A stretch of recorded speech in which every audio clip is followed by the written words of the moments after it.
할렐루야. 아멘. 반갑습니다. 반갑습니다. 네, 금년도 어느덧 이제 마지막 달 2024년도도 얼마 남지 않았습니다. 여러분이 섬기는 교회와 또 여러분들의 모든 가정 위에 또 사업 위에 하나님이 아직까지 이루지 못한 모든 일들을 금년에 다 이룰 수 있기를 주님의 이름으로 축복합니다. 아멘. 우리는 첫째 부활의 소망을 가지고 종말사역의 사명을 준비하는 누구보다도 더 소중하고 귀한 하나님의 종들입니다. 종말사역을 이루고자 하는 간절한 마음으로 모인 우리의 만남은 어떤 모임보다도 가장 소중한 만남이다. 가장 귀한 만남이다 라고 생각을 하고 있습니다. 오늘도 우리가 주어진 시간에 여러분들이 하나님의 크신 은혜와 사랑을 받고 또 앞으로 하나님께서 계획하고자 하는 그 일을 바로 성경적으로 바로 해석을 잘 해서 성경적으로 우리가 하나님의 뜻을 바로 잘 알아야 합니다. 그러기 위해서 오늘 우리 강의는 우리 작은 두루마리의 비밀 우리 교재 83쪽 8장입니다. 8장인데 먼저 교재에 앞서서 서론으로 우리가 개혁주의 전천연설이 무엇인가 라고 하는 것을 한번 먼저 말씀을 드리고자 합니다. 우리는 왜 개혁주의 전천연설인가? 우리나라의 종말론을 이야기하는 신학이 여러 개가 있습니다. 그 중에 우리가 무천년설이 있습니다. 무천년설은 개혁주의 신학에 포방하지만 계시의 상징적으로 해석함으로 개혁주의 신학과 많은 충돌이 있습니다. 그 이유가 어디가 있느냐? 무천년설에서는 주장하기를 한일애를 신약시대로 천년기간을 교회시대로 해석을 하고 있습니다. 그리고 사탄의 무적경의 결박을 복음전도를 위한 제한적인 행동으로 해석을 하고 있습니다. 그리고 첫째 부활을 중생으로 해석해서 영적 부활로 해석을 합니다.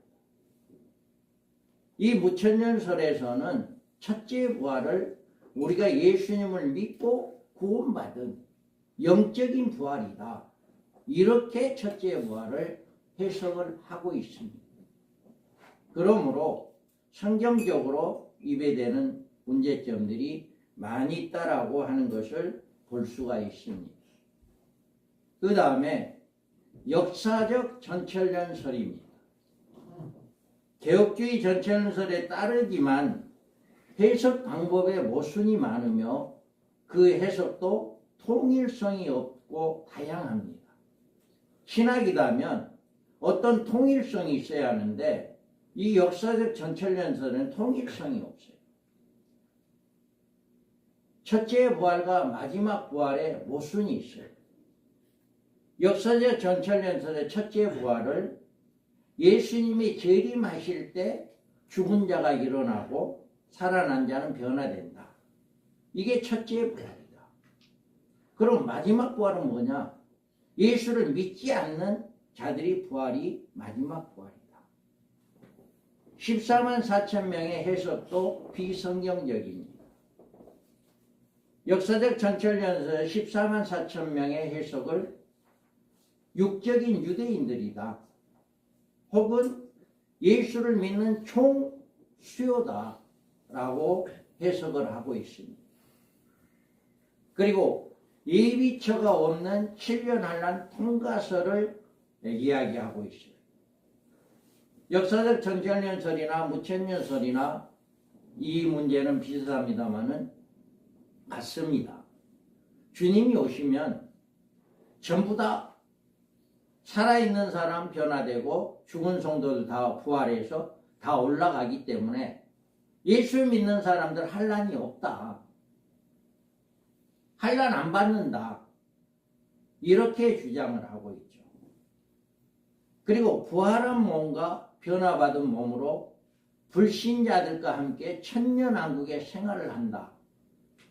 이렇게 주장하는 것이 바로 역사적 전천년설의 주장입니다. 다음에 세대주의 전천년설이 있습니다. 세대주의 신학에 기초한 해석으로 그 해석이 세대주의적인 해석이에요.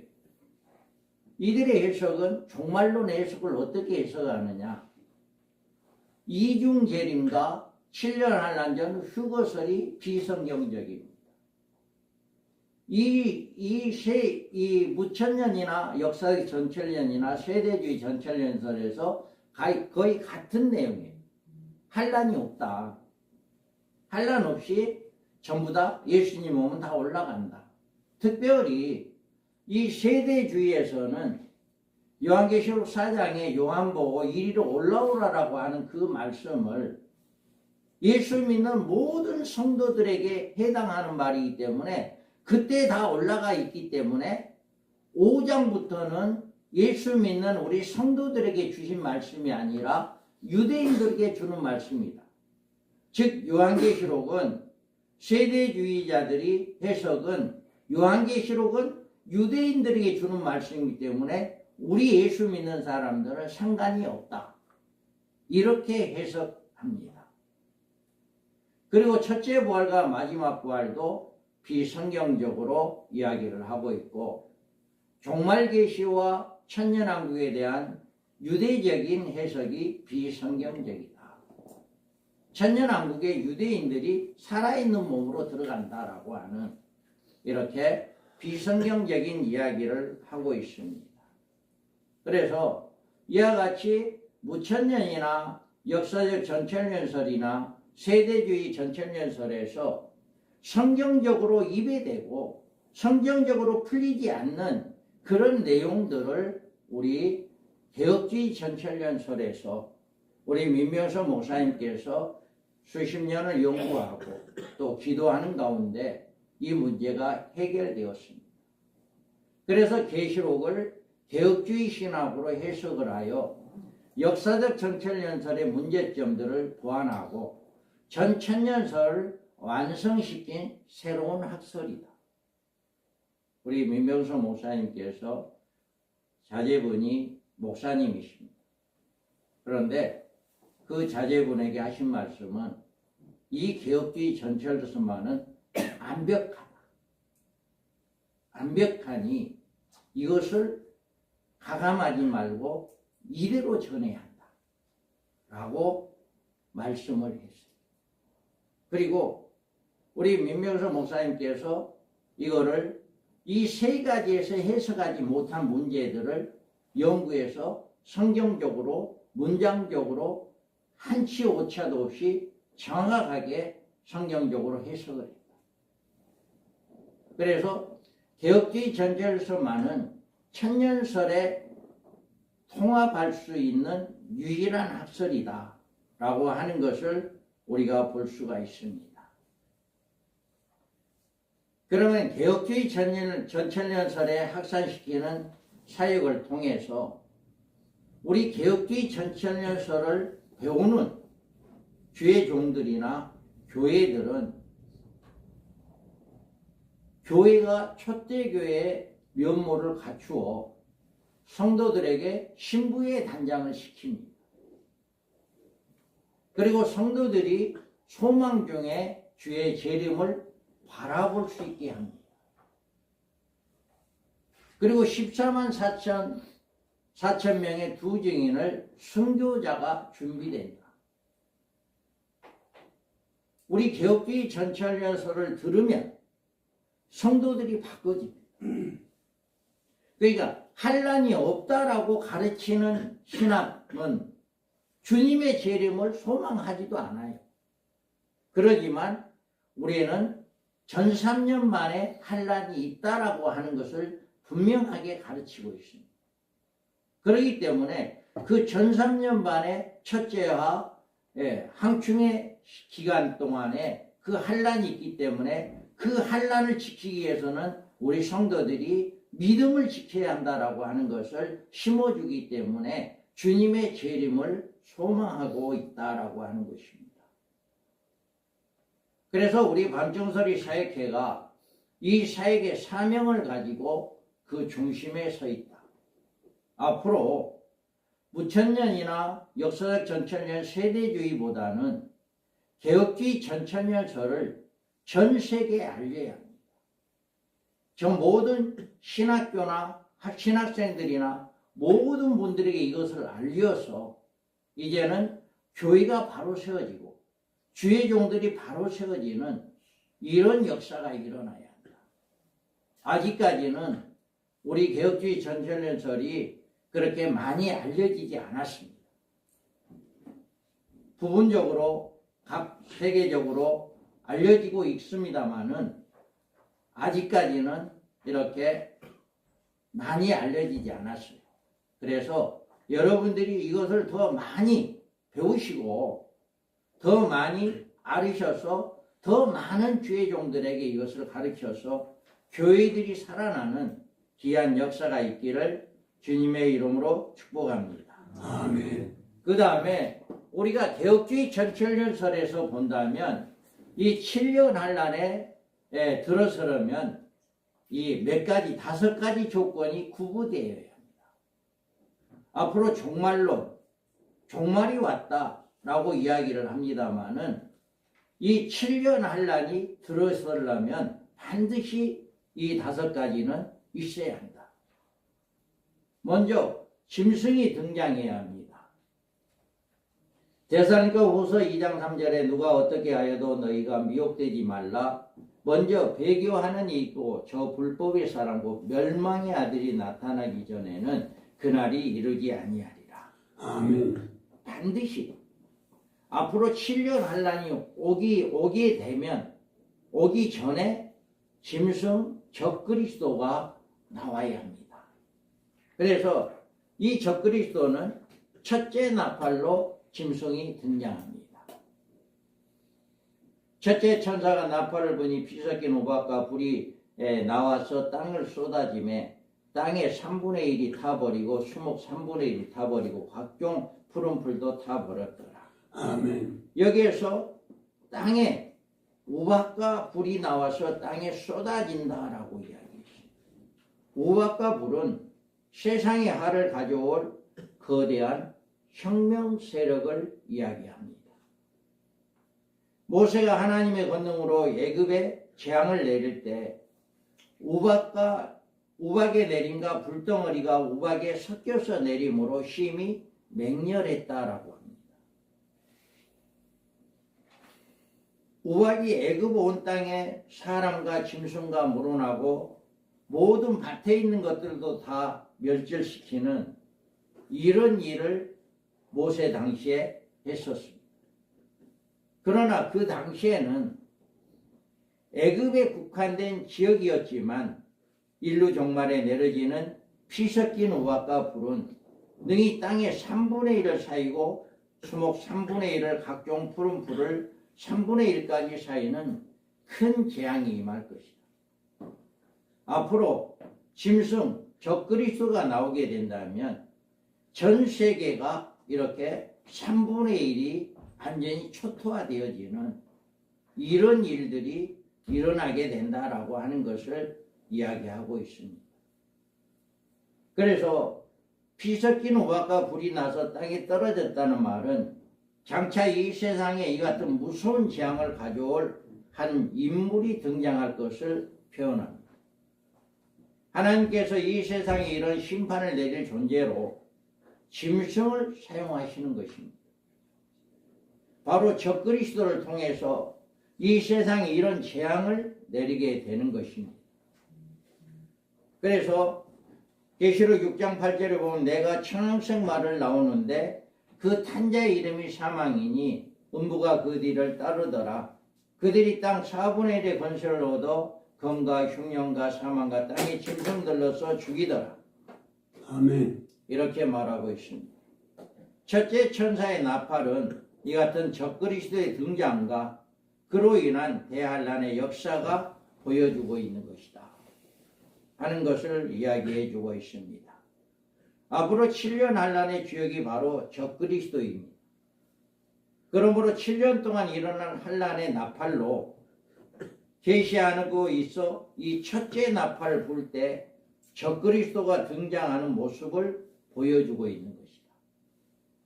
그래서 8장에 나오는 네 가지 나팔은 데살로니가 후서 2장 3절 4절에 말씀해 주는 인류 종말에 이르렀다고 하는 실호를 보여주는 사건과 맥을 같이 하고 있습니다. 그래서 데살로니가 4장의 후서 2장 3절 4절을 보면 누가 어떻게 하여도 너희가 미혹되지 말라.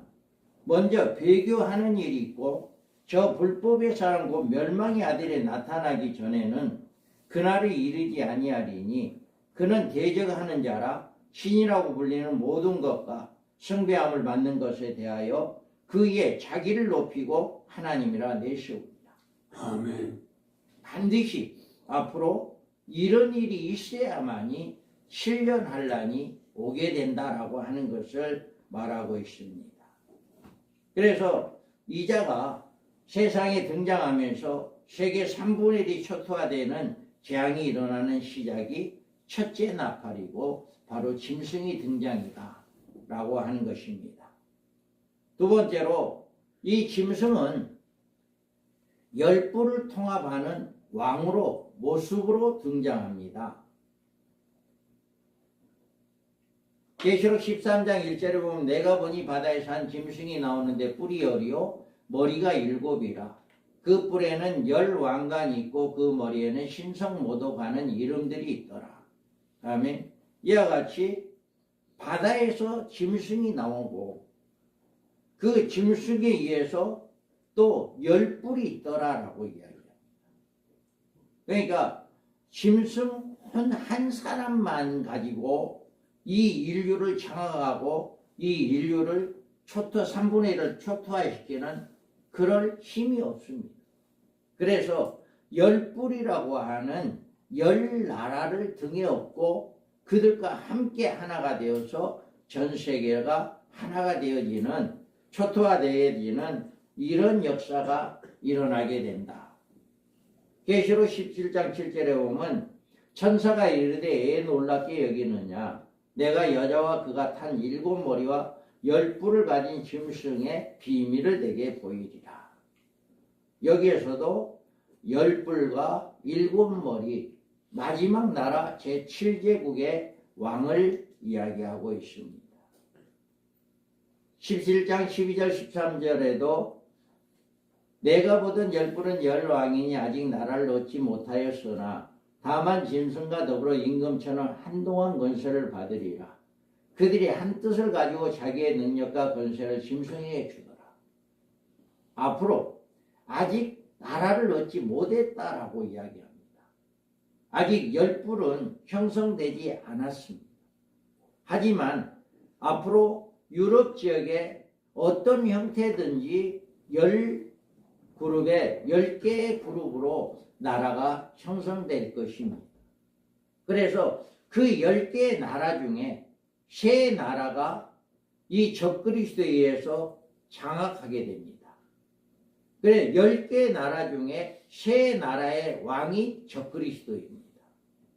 그리고 나머지 7나라가 이 3나라의 왕인 이 적그리스도에게 이제 모든 것을 통치권을 넘겨주고 굴복하고 전 세계가 이 짐승에 의해서 통치가 되어진다라고 하는 것입니다. 그래서 반드시 짐승이 등장해야 하고 그 다음에는 10뿔이 등장해야 한다. 유럽 지역에 10개의 나라가 형성되어져야만이 7년 환란이 오게 된다라고 하는 것입니다. 그리고 이 짐승은 다니엘서 7장에서 말씀을 하고 있습니다. 이에 내가 넷째 짐승에 관하여 확실히 알고자 하였으니 곧 그것이 모든 짐승과 달라서 심히 무섭더라.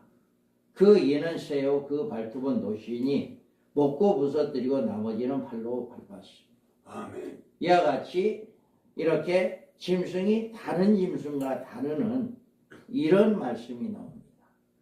그리고 23절에서 25절에 보면 넷째 짐승 곧 땅의 넷째 나라인데 이는 다른 나라들과 달라서 온 천을 삼키고 밟아 부서뜨릴 것이며 그 열부는 그 나라에서 일어날 열왕이요 그 후에 또 하나가 일어나리니 그는 먼저 있었던 자들과 다르고 또 새 왕을 복종시킬 것이며 그가 장차 지극히 높으신 이를 말로 대적하며 또 지극히 높으신 이의 성도들을 괴롭게 할 것이며 그가 또 때와 법을 고치고자 할 것이며 성도들의 그의 손에 붙임받아 한 때와 두 때와 반 때를 지내리라. 아멘. 이와 같이 이 짐승에 의해서 성도들이 한 때와 두 때와 반 때를 지낸다라고 하는 것은 이 말은 후 3년 반을 이야기합니다. 후 3년 반 동안에 적그리스도의 적극적인 안전한 통치 시대가 후 3년 반에 있게 되어서 전 세계 모든 사람들 뿐만 아니라 우리 예수 믿고 남은 자, 예수를 잘 믿는 사람들은 후 3년 만에 통과합니다. 어떻게 합니까? 하나님이 예비한 곳이 있더라라고 하는 예비처라고 하는 곳에 있어서 안전하게 보호를 받지만 그 예비처에 들어가지 못한 성도들은 이 후 3년 만에 떨어지게 되고 적그리스도의 통치 아래 들어가게 된다라고 하는 것을 보여주고 있습니다. 또 짐승과 열뿔이 세계를 제패하는 제국을 이루어야 한다. 아까도 말씀했습니다.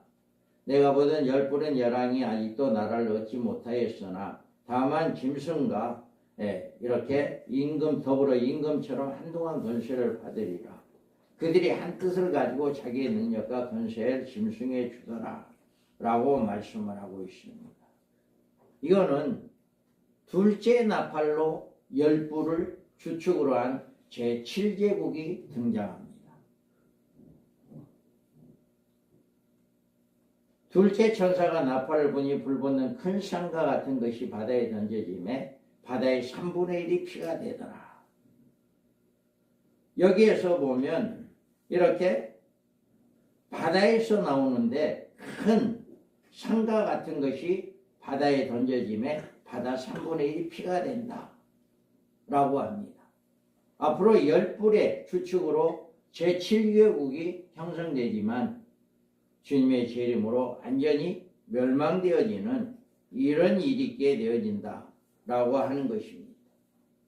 다니엘서 7장 23절에도 모신자가 이처럼 이르되 넷째 짐승은 곧 땅의 넷째 나라인데 이는 다른 나라들과 달라서 온 천하를 삼키고 밟아 부서뜨릴 것이다. 이렇게 말하고 있습니다. 그래서 우리는 이와 같이 짐승과 열뿔이 세계를 제패하는 제국이 이루어져야 한다. 그 다음에 짐승이 열뿔과 열국을 더불어 한 일의 언약을 맺어야 합니다. 그가 많은 사람으로 더불어 한 일에 동안 언약을 굳게 맺고 그가 그 일의 절반의 제사와 예물을 금지할 것이며 또 포악하여 가증한 것이 날개를 의지하여 설 것이다. 아멘. 한 일의 언약이 앞으로 전쟁이 중동 지역에 큰 전쟁이 일어나게 될 것입니다.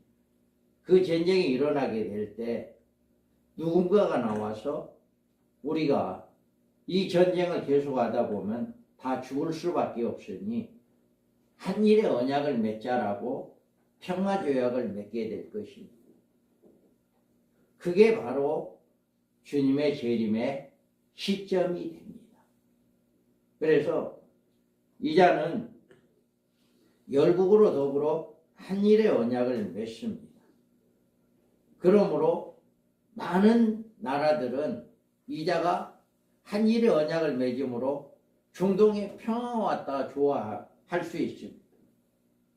그러지만 하나님의 뜻은 그로 인해서 주님의 재림이 시점이 된다라고 하는 것입니다. 우리 예수님의 초림의 시점은 예루살렘이 중건하는 영이 날 때부터라고 말합니다. 예루살렘 성전이 해파되었고 그 예루살렘 성전이 다시금 재건되어지는 중건하여지는 그 7 이래와 애순두 이래, 이게 바로 주님의 초림과 주님의 죽으심과 부활하심이 69일에로 끝나는 시점입니다. 그러면 마지막 한 일에는 언제 시작할지를 모르는 거예요. 그런데 그 시작점을 바로 한 일의 언약이 그 시작점이다라고 하는 것을 이야기해 준 거예요. 그래서 우리는 주님이 재림이 언제 시작될 것인가라고 하는 것을 바로 한 일의 언약이 이루어질 때 그게 바로 주님의 재림의 시작점이다 라고 하는 것을 우리가 볼 수가 있습니다. 그가 장차 지극히 높은 이로 말로 대적하여 또 지극히 높으신 이의 성도들을 괴롭게 할 것이며 그가 또 때와 법을 고치고자 할 것이며 성도들은 그의 손을 붙임받아 한때와 두때와 반때를 지내리라. 아멘. 여기에서 때와 법을 고치고자 할 것이다. 분명히 7년 동안 평화조약을 맺자 하지만 이는 3년 반 후에 그것을 깨버립니다. 그래서 후 3년 반에 들어서자 둘째와 이제 적그리 이제 인구 3분의 1이 죽는 세계 전쟁이 일어나게 된다 라고 하는 것이고, 한때와 두때 반때는 후 3년 반을 이야기하고 있는 것입니다. 배교 세력이 음녀가 등장을 해야 합니다. 셋째 천사가 나팔을 부니 햇불같이 타는 큰 별이 하늘에 떨어져 강들의 3분의 1과 여러 물샘에 떨어진 이 별의 이름은 쑥이라.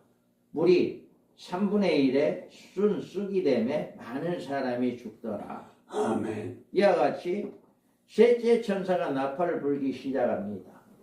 셋째 천사가 나팔을 불 때 햇불같이 타는 큰 별이 하늘에서 강들의 3분의 1과 여러 물샘에 떨어져서 죽는다라고 이야기해요. 이 햇불같이 타는 큰 별은 바로 이 별의 이름을 쑥이라라고 이야기합니다. 그래서 이 요한계시록에서 별이라는 말은 대개 교회의 사자의 경우와 사탄의 경우에 해당됩니다.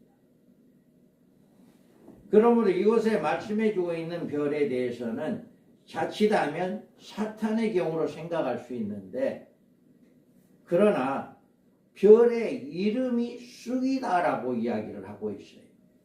그렇기 때문에 이 별이 사탄인 것이 아니라 사탄이 보낸 악한 사악한 이 사상을 이야기하는 것이다. 그래서 에레미야 9장 15절에 보면 그러므로 만군의 여호와 이스라엘의 하나님께서 이와 같이 말씀하시니라. 보라, 내가 그들의 곧 이 백성에게 쑥을 먹이며 독한 물을 마시게 하고, 이렇게 말합니다. 하나님의 말씀을 버리고 마음의 강팍함으로 허탄한 우상을 섬겼던 이스라엘을 향하여 하나님께서 쑥을 먹이며 독한 물을 마실 것이라고 경종하셨습니다. 이 쑥은 사람의 생명을 죽이는 사악한 사상으로 이 쑥물을 먹으면 사탄의 사상으로 물들게 되어집니다.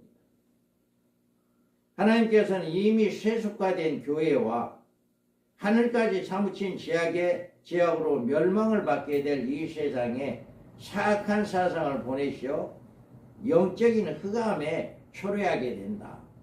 그래서 이 셋째 배교 세력이 반드시 등장해야 한다. 이것이 바로 주님의 마지막 7년 환란의 시작점이 된다라고 하는 것입니다. 그래서 사탄이 하는 일은 크게 두 가지입니다. 하나는 하나님을 대적하는 일이고, 다른 하나는 하나님의 백성들을 타락시키는 일입니다. 그런데 그 방법이 또한 악랄한데 그가 가지고 있는 악한 사상으로 그리스도인들을 타락시키는 것이다. 그러므로 쑥물이 떨어지는 곳이 바로 하나님의 교회가 됩니다. 사탄이 이처럼 교회를 타락시킬 때에는 반드시 타락한 하나님의 종들을 사용한다라고 하는 것입니다. 그래서 사탄이 이를 어떻게 할 것인가에 대해서 말하기를 꼬리가 하늘의 별 3분의 1을 끌어다가 땅에 던진다라고 이야기합니다. 땅에 던진다는 말은 하늘의 별 3분의 1, 하나님의 종들의 모습으로 이장하는 성도들에게 쑥물을 먹이는 사탄의 종들이 이제 앞으로 많이 나오게 된다. 그래서 그 사탄의 종들에 의해서 성도들에게 그 쑥물을 먹이는 이런 일들이 일어나게 된다. 앞으로 많은 교회들이 쑥물을 먹는 이런 일들이 일어나게 될 것입니다. 그래서 이렇게 지금도 세계적으로 음행의 포도주로 미혹을 받고 미혹하는 배교의 세력이 확장되어져 가고 있습니다. 앞으로 더 많은 배교의 세력이 나오게 되고 그 배교의 세력으로 인해서 교회들이 이제 쑥물을 먹는 그런 일을 하게 될 것이다. 누가 어떻게 하여도 너희가 미혹되지 말라. 먼저 배교하는 일이 있고 저 불법의 사람 곧 멸망의 아들이 나타나기 전에는 그날이 이르지 아니하리라.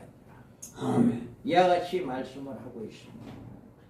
그래서 지금 우리 주변에 이 같은 쑥물에 두 개 큰 조류가 이루어지고 있는데 하나는 천주교입니다. 그리고 또 하나는 전 세계 종교가 하나가 되자라고 하는 WCC. 네. 그래서 전 세계 종교가 불교도 모든 천주교도 모든 종교는 하나가 되자라고 하는 세계 모든 교회가 하나의 기구로 통합하려고 하는 교회 통합운동기구가 지금 활성화되고 있고 활발하게 움직여지고 있습니다. 이들 종교기구가 어떻게 하나의 음녀의 교회로 통일될 모습으로 보이면서 나타나느냐 하는 문제는 아직 비밀에 있습니다. 그러나 셋째 나팔이 불 때 하늘에 셋불같이 타는 큰 별로 상징된 쑥물인 적그리스도의 사상이 강들의 3분의 1과 물샘에 떨어질 때 급속도로 하나의 거대한 통합체를 이루어서 그들의 모습이 드러내게 되고 그들로 인해서 교회가 쑥물을 먹게 되어지는 이런 일들이 있게 될 것이다 라고 하는 것입니다. 아멘. 그래서 온갖 종교단체가 하나의 거대한 음력기구로 형성할 하나의 특출한 인물이 등장하게 되는데 그것이 바로 계시록 13장 11절에 보면 내가 보매 또 다른 짐승이 땅에서 올라오니 어린 양같이 두 뿔이 있고 용처럼 말을 하더라. 이 말은 바다에서 올라온 짐승은 적그리스도를 이야기하는 거고 땅에서 올라온 짐승은 거짓 선지자를 이야기합니다. 앞으로 거짓 선지자 종교의 총 책임을 하는 거짓 선지자가 나와서 그자가 적그리스도 짐승의 그 능력을 덧입어 힘을 얻고 그를 하나님이다 예수 그리스도라고 우상숭배하게 하는 이런 사상을 온 교회에 모든 종교에 그가 이렇게 배포하게 되는 이런 일을 하게 될 것이다 라고 이야기합니다. 그래서 반드시 앞으로 7년 환란이 오기 전에는 이런 배교의 세력, 음녀의 사상, 쑥물이 교회에 퍼져야만이 7년 환란이 오게 된다 라고 하는 것입니다. 그 다음에 종말 사역을 이루는 두 증인의 순교자가 준비되어야 합니다. 이래되 우리가 우리 하나님의 종들의 이마에 인치기까지 땅이나 바다나 나무를 해하지 말라 하더라. 내가 인침을 받은 자의 수를 들으니 이스라엘 자손의 각 지파 중에서 인침을 받는 자들이 14만 4천이니. 아멘. 아멘. 이들은 하나님의 권능을 받고 등장할 14만 4천 명의 하나님의 종들입니다. 그래서 내가 나의 두 증인의 권세를 주리니 그들의 굵은 베옷을 입고 1260일간 예언하리라. 아멘. 마지막 이 14만 4천 명은 1260일간만 일을 하는, 사역을 하는 이런 하나님의 종들이다 라고 하는 것입니다. 그래서 이들이 권능을 가지고 일을 하시는데 어떤 권능을 가지냐? 계시록 11장 5절에 보면 5절 6절에 보면 만일 누구든지 그들을 해하고자 하면 그들의 입에서 불이 나와서 그들의 원수를 삼켜버릴 것이요 누구든지 그들을 해하고자 하면 반드시 그와 같이 죽임을 당하리라.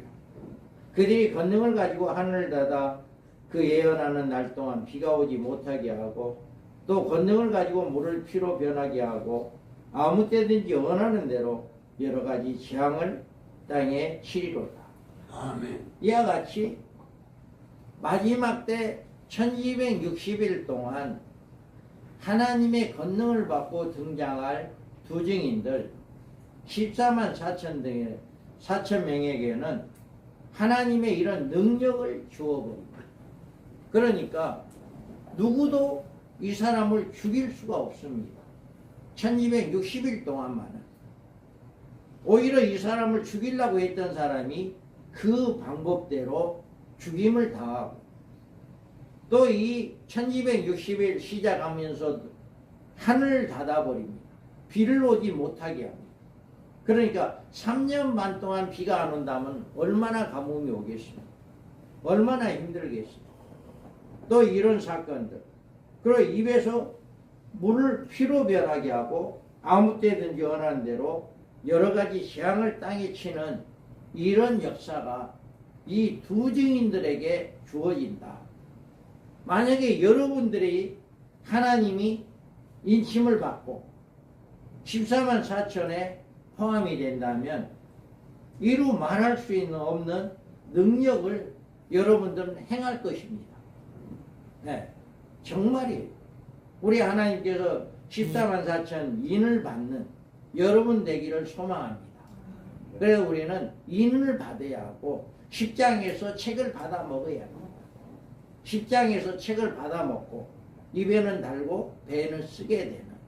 그래서 11장에서 1260일 동안 복음을 증거하다가 저 복음이 끝나면 죽고 시체가 3일 반 동안 널려 있다가 그대로 다시 그 부활해서 공중의 시온산에 올라가는 이런 역사가 일어나고 그 시온산에 올라가 있다가 주님이 재림할 때 백마를 타고 하늘의 군대로 주님과 함께 아마겟돈에 내려와서 적들을 물리치는 이런 일들을 하게 되고 그 다음에 어떻게 해요? 천년왕국에 가서 1000년 동안 왕노릇하고 거기서 끝나는 게 아니라 영원한 새 예루살렘에 가서도 그 왕권을 가지고 그대로 새 예루살렘에 들어가서 왕노릇하게 됩니다.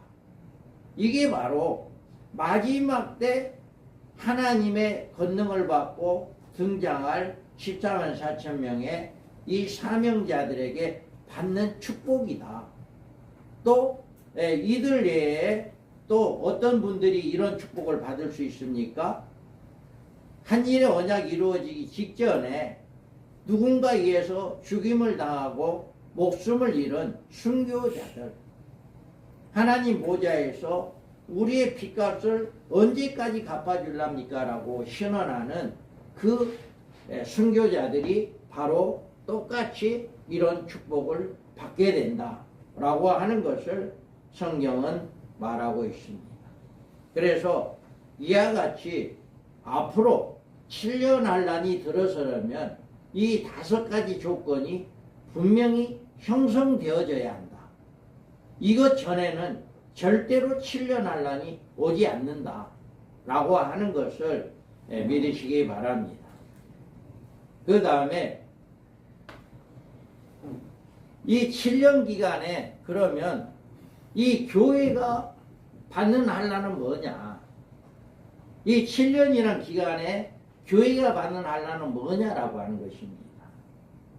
여기에서 보면 이는 큰 환란에서 나오는 자들인데 어린 양의 피에 그 옷을 씻어 희게 하였느니라. 아멘. 여기에서 큰 환란이라고 하는 것은 첫째 하를 이야기합니다. 5개월 황충해야 합니다. 큰 환란. 그리고 용이 자기가 땅으로 내쫓긴 것을 보고 남자를 낳은 여자를 핍박하는지라. 아멘. 이게 바로 용이 옛뱀 용이 적그리스도가 교회를 핍박하는 이런 일이 있게 되어진다. 이 전 3년 반 동안에 이런 일이 있게 되어진다. 그리고 9장 4절에도 그들이 이르시되 땅에 불이나 푸른 것에 각종 수목을 해하지 말고 오직 이마에 하나님의 인침을 받지 아니한 사람들만 해하라. 아멘. 여기에서 하나님의 인침을 받지 않는 사람 누구냐? 바로 일반 성도들입니다. 교회 안에 인침을 받은 자는 14만 4천이고 인침을 받지 않는 모든 성도들이 바로 이렇게 적그리스도에 의해서 음력에 의해서 핍박을 받게 되어진다. 그리고 2장 10절에도 마귀가 장쳐 너희 가운데 몇 사람을 오게 던져 시험을 받게 하리니 너희가 10일 동안 환난을 받으리라. 아멘. 이와 같이 마지막 5개월 황충이 시대 첫째 하에 성도들은 반드시 이런 고난이 있게 된다. 절대로 여러분 맡겨진 성도들에게 7년 환난 우리 안 받는다, 고난 없다 절대로 이야기하면 안 됩니다. 우리는 환난이 있다. 전 3년 반이라고 하는 그 기간에는 환난이 있다. 믿음을 지켜야 한다. 어떠한 환난이 온다 할지라도 어떠한 고난이 온다 할지라도 예수 그리스도를 부인하면 안 된다. 이거를 심어줘야 합니다. 그 다음에 유대인들이 받는 대환란이 있어요. 이 7년 환란이 오면 유대인들에게만 내리는 특별한 환란입니다. 마태복음에 보면 여기에서 유대인들에게 내리는 환란은 마태복음 24장 15절에 보면 이렇게 이야기합니다. 그때 유대에 있는 자들은 산으로 도망할지어다. 이는 그때 큰 환란이 있겠음이라. 창세로부터 지금까지 이런 환란은 없겠고. 아멘. 이 7년 환란이 오게 되면 예수 믿는 성도들에만 있는 게 아니라 유대인들에게도 이런 환란이 있게 된다. 이때 지붕에 있는 자들도 집안에 있는 물건을 가지러 내려가지 말고 밭에 있는 자들도 겉옷을 가지러 뒤로 돌이키지 말고 그날에 아기벤 자들과 젖먹인 자들이 하가 있다. 유대인들은요. 유대인들은 지금도 철저하게 이 주일 안식일 날은 멀리 안 간다. 그러니까 안식일 날이 되지 않게 해라 라고 이야기하기도 합니다. 그래서 너희가 도망하는 일이 겨울이나 안식이 되지 않도록 해라. 겨울에 도망하게 되면 얼어 죽을 수도 있고 또 이렇게 안식일날 멀리 안 가다 보니까 그걸로 인해서 죽을 수도 있고 이렇게 하니까 이런 환란이 있게 되어진다라고 하는 것을 이야기합니다. 누가복음 21장 20절에서 보면 23절 보면 너희가 예루살렘의 군대들이 에워싸이는 것을 보거든 그 멸망이 가까운 줄을 알라. 이는 땅에 큰 환란과 이 백성의 진노가 있겠습니다. 아멘. 이와 같이 이런 유대인들에게만 이런 환란이 있게 되어진다. 다니엘서 9장 20절에 그가 장차 많은 사람과 더불어 한 일해 동안에 언약을 굳게 맺고 그가 일의 절반에 이렇게 아멘. 많은 사람들을 잡아 죽이는 이런 일을 하게 된다라고 하는 것을 말씀을 하고 있습니다. 이 큰 환란이 있겠음이라 하는 것은 창세로부터 지금까지 이런 환란이 없었고 이 땅에 큰 환란과 이 백성의 진노가 있겠음이로다 하는 그 일의 절반에 제사 예물을 금지하게 되어지는 이런 일들이, 그러니까 7년 환란이 오게 된다면 이렇게 유대인들에게도 핍박이 있게 되어진다라고 하는 것을 이야기합니다. 그 다음에 유대인들뿐만 아니라 예수를 믿지 않는 세상에 내리는 대환란도 둘째와 셋째로 예수를 믿지 않는 이 세상에도 환란이 옵니다. 어떤 환란이냐? 내가 또한 너를 지켜 시험의 때를 면하게 이는 장차 온 세상에 임하여 땅에 거하는 자들을 시험하게. 아멘. 마지막에 7년 환란이 오게 되면 온 세상에 하나님이 시험하게 된다라고 합니다. 그리고 그 연월 일시에 사람 3분의 1을 죽이기로 준비된 자들이다. 이렇게 후 3년 만에 들어서면 바로 둘째 하로 인구 3분의 1이 죽는 유브라데 전쟁이 일어나게 되므로 그 전쟁으로 인해서 이 세상의 사람들이 3분의 1이 죽게 되어지는 이런 환란이 오게 된다. 이 전쟁에서 우리 예수를 잘 믿는 사람들, 예비체에 들어간 사람은 전혀 해가 없잖아요. 전혀 해가 없습니다. 예비체에 안전한 곳에 보호를 받고 있기 때문에 인구 3분의 1이 죽는 전쟁에는 우리 예비체에 들어간 자들은 해가 없다. 안전하게 보호를 받는다. 그런데 이 세상에 남아있는 사람들은 이런 환란을 받게 되어진다 라고 하는 것입니다. 그리고 16장 1절에서 21절에 보면 이 일곱 대접 심판이 있게 되어집니다. 그래서 일곱 대접 심판이 있게 되어질 때 이런 일들이 일어납니다. 일곱 대접의 일어남은 첫 번째 대접은 뭡니까? 육류의 표를 받는 자들에게 종기가 나서 고통을 받죠. 두 번째 대접은 바다가 피가 되니까 바다에 있는 모든 생물이 죽게 되죠. 셋째 대접은 땅의 근원이 피가 됩니다. 그래서 육지에 있는 모든 물이라고 하는 물은 피로 변하게 되어져. 그래서 피를 마시게 된다. 그때 뭐라고 이야기합니까? 하나님의 심판은 당연한 것이다. 우리 성도들을 많은 피를 흘리게 하였으므로 그걸로 인해서 이 땅에 있는 자들이 피를 마셔야 하는 것이 당연한 일이다. 그렇게 말하고 있어요. 그 다음에 뭐예요? 넷째는 해가. 지금은 해가 우리를 살리는 해지만 이미 하나님의 백성들이 준비됐습니다. 예비체에 들어가 있습니다. 더 이상 해는 살리는 해가 되는 게 아니라 심판해로 바꾸어집니다. 그래서 해의 뜨거운 열기가 직접 사람을 태워 죽이는 이런 일을 그때 가서 하게 될 것입니다. 그리고 다섯째는 흑암이 오게 되죠. 그리고 아마겟돈 전쟁이 여섯째에 일어나고 일곱째 대접에는 지구가 3분의 1이 해파되어지는 이런 일이 일어난다라고 하는 것을 계시록 16장에서 1절에서 21절에 말씀을 하고 있습니다. 그래서 우리는 온 세상에 임하여 땅에 거하는 자들이 심판을 하게 되고 인구 3분의 1이 죽는 전쟁, 하나님의 일곱 대접 심판으로 임하게 되어진다 라고 하는 것입니다. 아멘. 이와 같이 앞으로 종말이 왔다. 종말이 왔다라고 이렇게 이야기를 하는데 진짜 7년 환란은 앞에 이야기했던 5가지.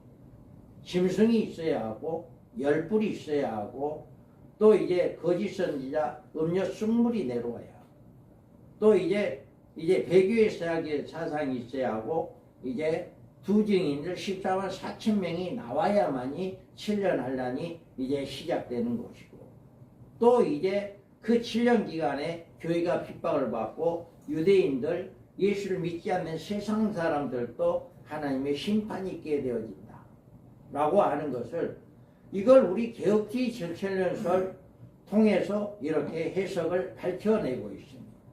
그래서 우리 개혁주의 전철연설이 이렇게 역사적 전철연설, 무천연설, 세대주의자들이 해석해서 해석하지 못한 이런 성경에 숨어있는 이 모든 비밀을 자세하게 잘 이야기하고 있다.